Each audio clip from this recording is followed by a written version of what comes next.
website shop Stitchhouse. Computer glitch.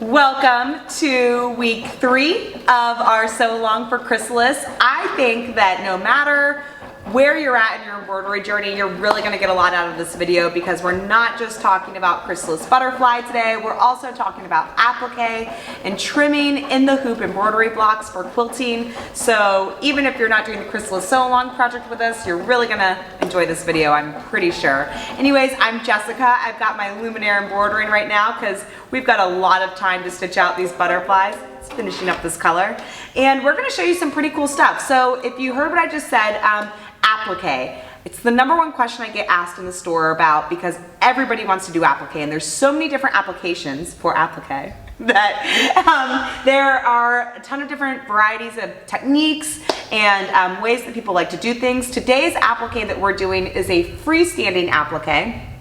We're going to be stitching out butterflies from our Chrysalis project, but applique could be a fire truck on a t-shirt. Applique could be a name badge or a patch. It could be these butterflies that we're doing. So I think you'll really enjoy the idea of the technique behind it. And then the other thing that I'm going to be showing you today is the trimmer by George, and we have these available. I think you'll really like these, and you'll see why in the video. And stay tuned, because I have the very limited amount of tips and tricks and knowledge that I'm getting ready to share with you guys, and I think you'll enjoy this video. All right, guys, I am in my happy place totally, because we're going to do my favorite thing ever today, and we're going to be embroidering some freestanding butterflies, and we're also I'm going to show you a really cool trimming technique too. So first off, I want to talk about these butterflies. So there are no rules with these butterflies, but there's definitely some tips and tricks that I can give you that are going to make this a lot easier and give you a lot better results. So first thing I want to point out is, aren't they beautiful? And notice how they've got this little kind of like a molded look to them, so they look like they're flying and take shape. Freestanding embroidery designs, there's, like I said, there's some definite tricks, and we're gonna go over that today. The first thing I wanna show you before we even get started is I've got 2 different ways to do this. And we're gonna talk about threads and stabilizers, of course, and all of that.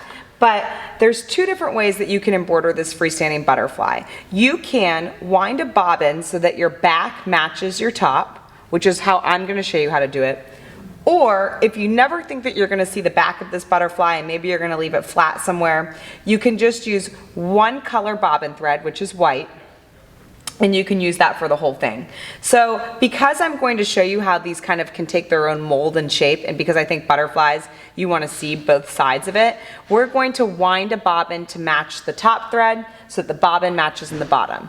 And I'm going to show you a really cool tip that I just learned on the Luminaire as well. So before we even get started, you're going to be on page 21 of your booklet from your PDF that you printed out for this, and we're going to follow along with the instructions, but you'll kind of see me do it along here on the screen as well. And we're going to be hooping up some stabilizer to begin with. Not all freestanding elements are the same. A lot of times I also love to do freestanding lace, and every time I do freestanding anything, I always use this stabilizer from Floriani. This is the Wet and Gone embroidery stabilizer. It's a water-soluble stabilizer that you're meant to put in the hoop of the machine, of the embroidery hoop, but then you're going to we're going to spritz it and get rid of it at the end. So this is really great for doing like lace, freestanding appliques, which is what we're doing now. Some people even use this to stabilize really sheer things like organza and netting, things like that. But mostly for freestanding lace, freestanding applique, this is going to be your go-to stabilizer. Not all Wet and Gone stabilizers are created equal. This is the best one, and there is a reason that you want to have a really good one, because if you don't use a good one, you're not going to be able to get this molded look at the end. Not all the stabilizers have the same fibers and the same glue, so it's really important which one you choose. So again, the Floriani Wet and Gone stabilizer. So what we're going to do to get going is I'm going to set this off to the side here. We're going to go ahead, I'm going to use my largest hoop because that's what I've got here. We're going to put 2 layers of this in the hoop. So I'm going to hoop this up, and then I've got my embroidery design on the screen. I'm going to show you how we wind a bobbin, thread up the machine, and then we'll get going. Okay, so I've got this great nice wound bobbin, and this is my 40 weight polyester. The Luminaire has this really cool thing called a quick set bobbin. So all I have to do is, like the letter P, P for perfect, I'm going to drop my bobbin in, bring it around, up, and cut. And I'm in my tension. I felt it go into the tension, and it's perfect here. And then I'm going to set this in and drop it down. Now we're going to go ahead and get threaded. So for my first few stitches, you'll see in a second, I can really kind of use whatever color I want. You're going to do a placement stitch and a tack down stitch. So I'm going to go ahead and wind up with this color that matches. I love my needle threader. And I'd like to know what everybody does with all their extra little threads, because this is what I do. I just throw them on the ground. And that is a very bizarre thing for me because I'm pretty OCD, but I know some people like collect their threads off into the corner. I just toss mine. And I don't know where I got that from because it's not really who I am.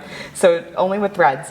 Okay, so we're gonna take these threads, we're gonna put them to the side. If you've noticed, I have all of my threads that I'm going to be using for this gathered up, and my bobbins that I've wound as well.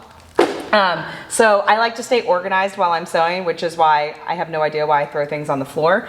We're also going to be using an embroidery needle. So I've got the Floriani Schmetz chrome needles, my favorite needles, 7511. They're fabulous. Nothing crazy for this. We're not going through a bunch of layers or anything like that, so it should work pretty well. And I've got Terry making some faces over there. He's crazy. Okay, we're going to slide our hoop on and put it down. So you can see I've got 2 layers of my Wet and Gone stabilizer, and I just doubled it up and rolled it over here.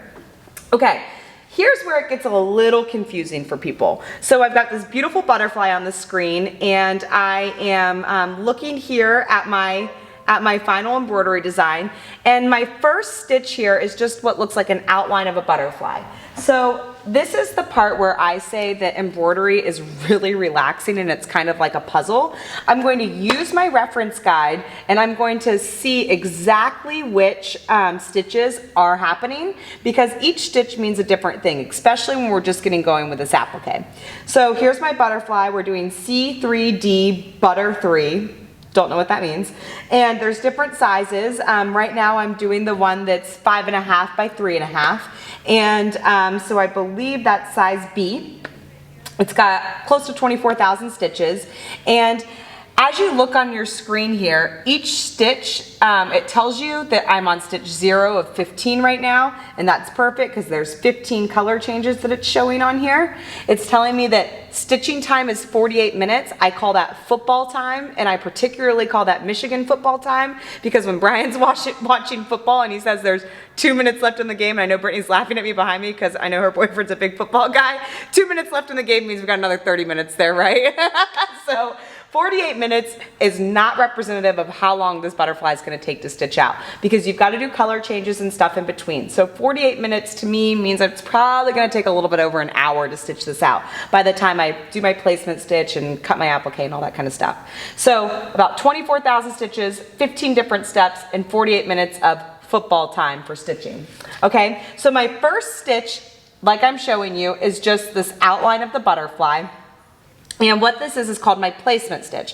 With applique, you have a placement stitch and then you have a tack down stitch. And I'm gonna show you exactly how that works, and we're gonna get going. So first thing I'm gonna do is just start my placement stitch.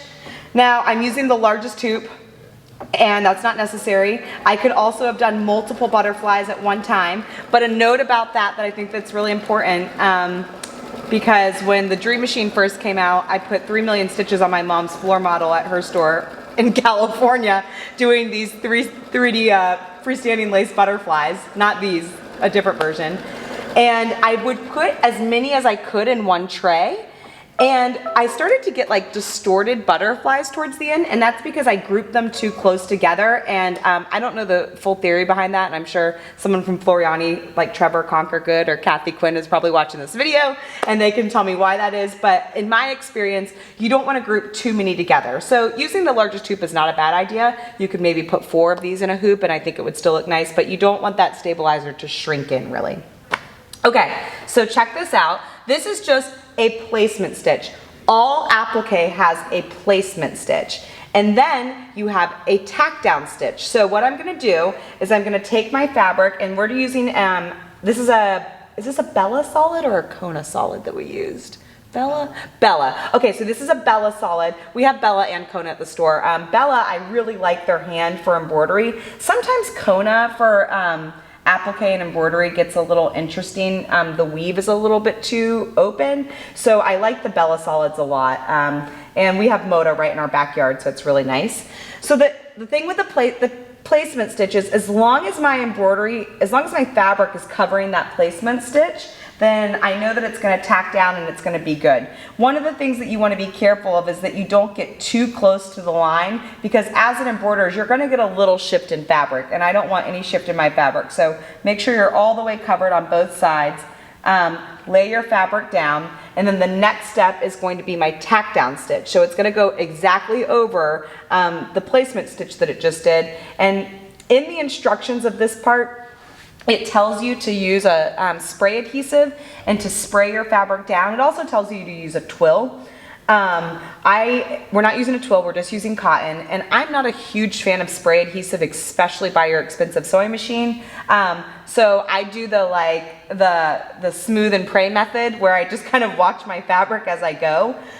Some people do spray adhesive, but spray adhesive to me gets my needle gummy, and I just don't like breathing it in. So that's a personal preference. You could do some spray adhesive here to kind of keep your fabric down. The most important thing, in my opinion, is just to iron your fabric so you don't have any like lumps or lines or anything like that. Make it nice and smooth. Make sure you've covered all of your lines and hit go. So it's gonna start. And so this is where I kind of just watch it. It's not gonna go too quick.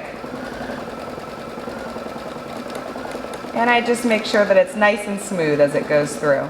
Okay, so my tack down stitch is done now, and I'm going to use my wave applique scissors from Floriani. These are Quilter Select as well, the Alex Anderson line, the best. And I'm going to just kind of remove my hoop slightly. I like to have a nice flat surface to do this, and if you've got a Luminaire, you have a huge flat surface. You could bring this over to a table too. But what I'm going to do is I'm going to try to get nice and close to that placement, that tack down stitch, and I'm going to trim away my fabric. So I kind of pull my fabric as I go along, and the reason it's really nice to have this like double curve is because I can keep my scissors flat along as I'm trimming. And having really sharp applique scissors is going to make this so much more enjoyable for you. If you're struggling along with a pair of scissors that just aren't really working for this, then it's going to be pretty hard, especially with these curves. You want to have a nice flat cut. You don't want to like make the edges jagged or anything like that. So having really nice scissors is a big deal. So as you can see, I'm just kind of going around and cutting. Sometimes what I do is I'll cut like the majority of the piece off here and get rid of it so I'm not dealing with it anymore. And I'm just going to continue cutting around. This is the same concept whether or not you were stitching on this Wet and Gone stabilizer or you were stitching this on a shirt. This is the same concept for all applique. This applique just happens to be that we're going to wash away the stabilizer at the end, but you could use these same tools and techniques to maybe do like a Thomas the Tank Engine shirt or a Hello Kitty shirt. That's what I would do. A Hello Kitty shirt or something like that. Applique has the same concept. There's always a placement stitch, a tack down stitch, and then some sort of embroidery on top of it, whether or not it be like a blanket stitch or a satin stitch or something of the sorts. I think the next stitch that we're going to do is actually going to embroider all along the top here. So now I'm just going to flip this around, get nice and detailed in here. And again, this is where having that really nice little sharp point there is really useful because I can get into tight little spaces like this and not accidentally cut my my embroidery stitches or my stabilizer. If you don't get all of it, it's not super important because we are going to go through at the end and wash the stabilizer away, and you'll see a lot of the stitches, a lot of this extra little fabric's going to get hidden.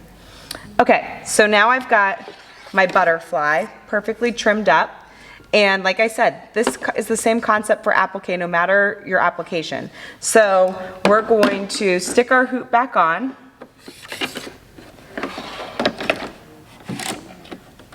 All right, and now I am on stitch 3. So stitch 3, it's telling me is my base shading, which is color 306, which I don't think I have on right now. So I'm gonna go ahead and take this out. Ooh, this is a good tip, and I should have not done that. You never, always do as I say, not as I do. You always want to, let's pretend my machine was threaded up again. A tip that I got a long time ago, and I neglected it for quite some time, I'm just gonna rethread and show you, was to cut your thread from the top here, pull your thread off, and then pull your thread through this way. You never wanted to pull your thread back from the tension discs. And I thought that was ridiculous until I started having to fix machines on my own when we didn't have 3 awesome technicians like we do now. It's not ridiculous, it's a real thing. So you wanna cut your thread from the top, pull your spool off, and then put your other color on. So what we're gonna do now is, this is a little bit more tedious than regular embroidery. We're gonna take out that original bobbin, and we're gonna look for color 306, or any color you want the base of your butterfly to be. And I think based on my preview of my machine, it looks like it's quite a bit. So I'm gonna go ahead and take this light purple color. There's much better ways to store bobbins, you guys. There's bobbin holders that I love. So I'm gonna take this light purple color, and I'm going to drop my bobbin in, pea like perfect, up, around, and cut. And I'm gonna take this matching light purple color here, and I'm gonna thread up my machine. So when you're doing any of these butterflies, you don't have to follow the color rules unless you really want to. I prefer to not follow any rules, so as long as you enjoy the way it looks, then that's all that matters. So it's really important to have an embroidery machine that has a color screen when you're embroidering. If you're operating without a color screen right now, it's so much more work, and a lot of times people say to me, you know, this is way too much of a machine. I don't need a machine that does all that. This machine actually makes embroidery way easier. So I have a huge preview of my overall design right here. These are my colors that I have coming up, and then this is the color that it's highlighted and working on. And even on the Luminaire, it's gonna tell me how many minutes that color is gonna take to stitch. So it's 10 minutes for this color to stitch out. I can see that's the majority of the base of my butterfly, and like I said, I don't want it to be this blue color that it's suggesting here. I want it to be light purple. So I'm going to go ahead and put my hoop back on. Pop that down and click go. And we should be getting some base shading. So while that's going, I'm gonna show you my trimming technique for the blocks that you guys sewed together last week. And we're gonna be using the trimmer by George. And so this has got about 10 minutes, so that should be perfect time to get this trimming technique going for y'all. Okay, so I'm gonna go ahead and use the trimmer by George. If you didn't get our premium kit, you did not get this, and you're gonna be really sad in just a second once I show you how cool this thing is. The trimmer by George has been out for quite some time. This is the 2.0 version, and it's from a company called Hoop Sisters. They do a ton of in the hoop stuff that I have loved. Sewn Seeds is one of my favorites. I've done Feathered Star by them. They're a great, great company, really well digitized things, but their bread and butter is in the hoop quilting. And that's basically what we're doing with this Anita Gooddesign pattern today. So because in the hoop quilting was so popular and there was a need to kind of get rid of all this excess stabilizer and batting and stuff, they came out with this ruler that has this really cool lip on the side. So I'm pretty sure we have these on our website, and if we don't, Brittany will make sure they're up on there before this video goes out. And if you didn't get in the premium kit, you're gonna want one. So trimmer by George for all in the hoop quilting, it's awesome. Then you're gonna need a 60mm rotary cutter as well. I'm using the Quilter Select rotary cutter. The standard rotary cutter blade size is 45mm. 60mm is that larger blade, like more like your pizza cutter. The reason is because of the of the side here. You want to have a lot of space, and this lip you need a little bit larger of a blade. So 60mm rotary cutter from Quilter Select. If only you guys could like reach through the screen and feel this. The handle of this is very heavy. Back in the day, Ginger used to make a rotary cutter, and I believe they still do, but I just haven't bought anything from them since Quilter Select came out with this rotary cutter a few years ago. It's got weight. So if you're someone that has a hard time pushing down to really get something cut, the weight of this kind of helps it through. It's also got this really cool safety feature. So I'm gonna click this button, tap, and then my blade just opens up just slightly. You can barely see it. And then to close it, I tap on the other side, and now I'm closed and safety activated. So if anybody picked this up like this, or if it fell, the blade would be protected and you wouldn't hurt yourself. So, well, you mostly care about your blade, I'm sure. So anyway, we're gonna go ahead and trim off the stuff first. So here's how this works. Terry did a great job at stitching this block out for me, and Brittany and I were talking about that, how nice and flat these seams were. So I'm sure you guys got all of his technique from that, with laying your grain of your fabric and the warp and the weft and all that.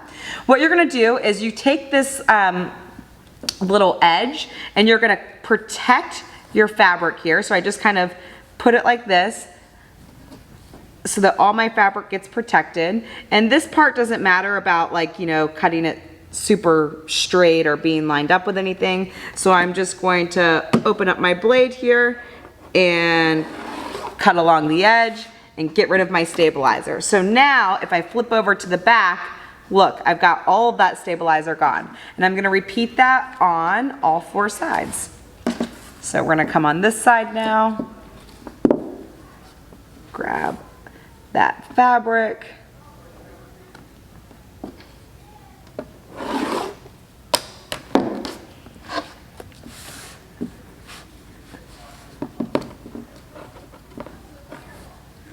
this is the fun part, you guys, because this is the part where you can really just kind of zone out. I think my therapist calls this flow state.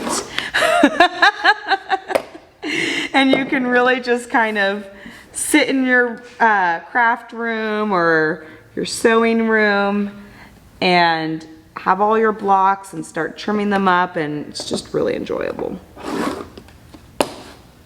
Okay, so now let me show you. This is awesome. So, and Terry even labeled the block, which is so Terry of him. But look at the back here. I don't have anything left of additional stabilizer. And the reason this gets really important as we go forward and move forward is because when we get to our next portion, which is going to be putting the blocks together next week, having excess stabilizer creates a lot of bulk in your seams. And if you have bulk in your seams, when you try to put these in the hoop quilt blocks together, you're gonna have an issue with your seams lining up. So no matter whether you're doing an Anita Gooddesign or a Hoop Sisters or any other OESD, any other brand, the Trimmer by George is awesome because you're always gonna have this excess stabilizer and sometimes even excess batting that kind of gets in the way. And we want the nicest, flattest seam possible because we really want it to look seamless when we piece these all together. So getting rid of that stabilizer is important. Now what I'm gonna do is I'm gonna flip this over, and this has a really cool, this has great marks on it. It even has 45-degree marks for binding and sashing and another 45-degree angle. I want a 1/2 inch seam allowance. So what I'm gonna do is I'm gonna go ahead and line up to my 1/2 inch here. And looks like Terry left me a lot of good fabric to work with. And I'm going to trim off that excess. So 1/2 inch seam allowance is what we are looking for because we're gonna stitch at a 1/4 inch and it's gonna look nice. So we're just going to line this up. So I've got my 1/2 inch guide right here. I'm also lining up at the top with my nice straight seam for where this block was stitched, which was, Terry's so smart. I wasn't even here when he filmed this, and I know that he was thinking about me.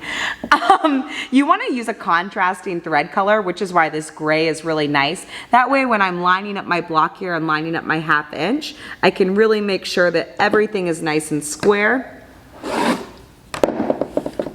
And just get rid of this excess. And I'm gonna come, yep, that's the side I just did.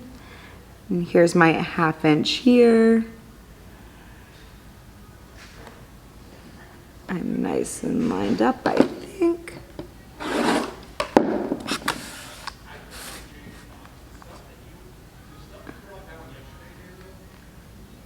Can you guys hear Brian in the background? Maybe. Okay, so let's talk about this really quick. If you have accidentally trimmed your block a little too much, like we've done here, don't worry about that. Worry about getting as many straight lines as you possibly can, because let me flip this back over to the back. Look how nice this seam allowance is without all of that stabilizer there. This really started to get tricky back in the day when we didn't have these trimmer by Georges and we had to like manually cut around here. But this is gonna be really easy for us to take 2 blocks together, line them up, and we'll show you this in the finishing video, and really get a nice seam here. So if you've cut just a little bit extra here and you're jagged, it's not a big deal. You're gonna have straight lines to line up with. We're gonna line up using the inside seam and not these straight lines that we've cut here. So as long as you're close, you're doing good. Okay, so now we've got our first block trimmed. You're gonna wanna go ahead and repeat that for all of the other blocks, and this would be a really great thing to do while your butterflies are stitching out, because like I said, they've got about an hour stitch time per butterfly. So you'll have plenty of time to really just zone out and get these blocks trimmed and keep those butterflies embroidering. All right, guys, I've had fun. I always have fun. I hope you've had fun too. And next week our video is going to be about putting this all together. So hopefully you've got a freestanding butterfly, freestanding 3D butterfly. I'm telling you, there's like a wire glitch going on in my brain. Freestanding butterfly, you've got your perfectly trimmed blocks. Next week, we're gonna show you our technique to put it all together, and then in the final week, Brian's gonna get involved and he's gonna do some woodworking, and I think you guys are gonna love that. So hopefully you enjoyed this video. If you have any questions, comments, share, hit the like, do all the things that you're supposed to do, and we'll see you guys next week.